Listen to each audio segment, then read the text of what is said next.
You're paying for the badge, the brand, and sometimes features you don't even need. Some of these bikes cost as much as a car.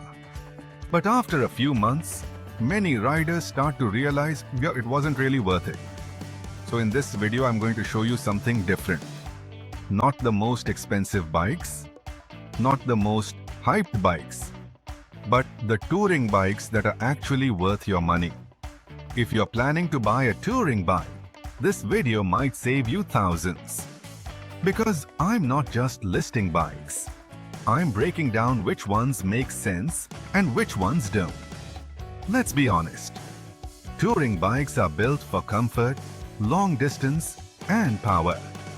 But the problem is, many brands overprice them. You end up paying more, but not necessarily getting more. So the real question is, what actually gives you value? Let's start with the first one, the Honda Goldwing.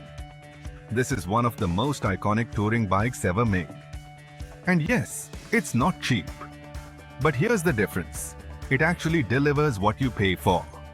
You get an extremely smooth engine, top-level comfort, and one of the best long-distance riding experiences in the world. This bike is built for serious touring.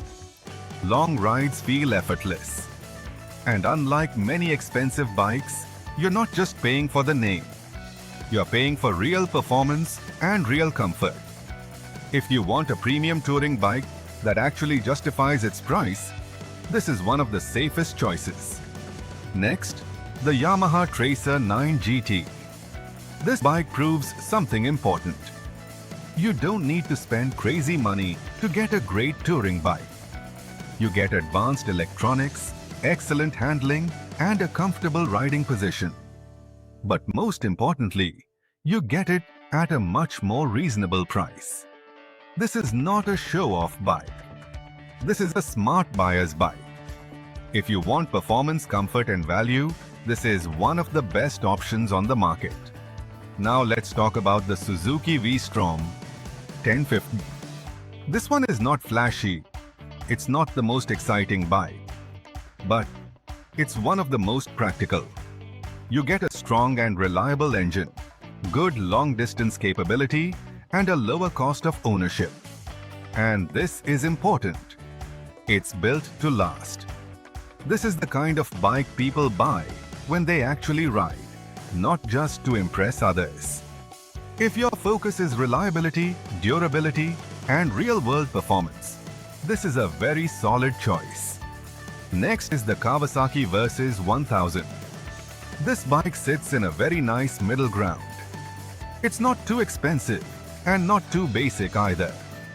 You get good power, a comfortable riding position, and a setup that works well for long-distance travel. And the pricing is much more reasonable compared to premium brands. It doesn't try to be flashy. It just works. If you want a balanced touring bike without overpaying, this is definitely one to consider. Finally, the BMW F900 XR.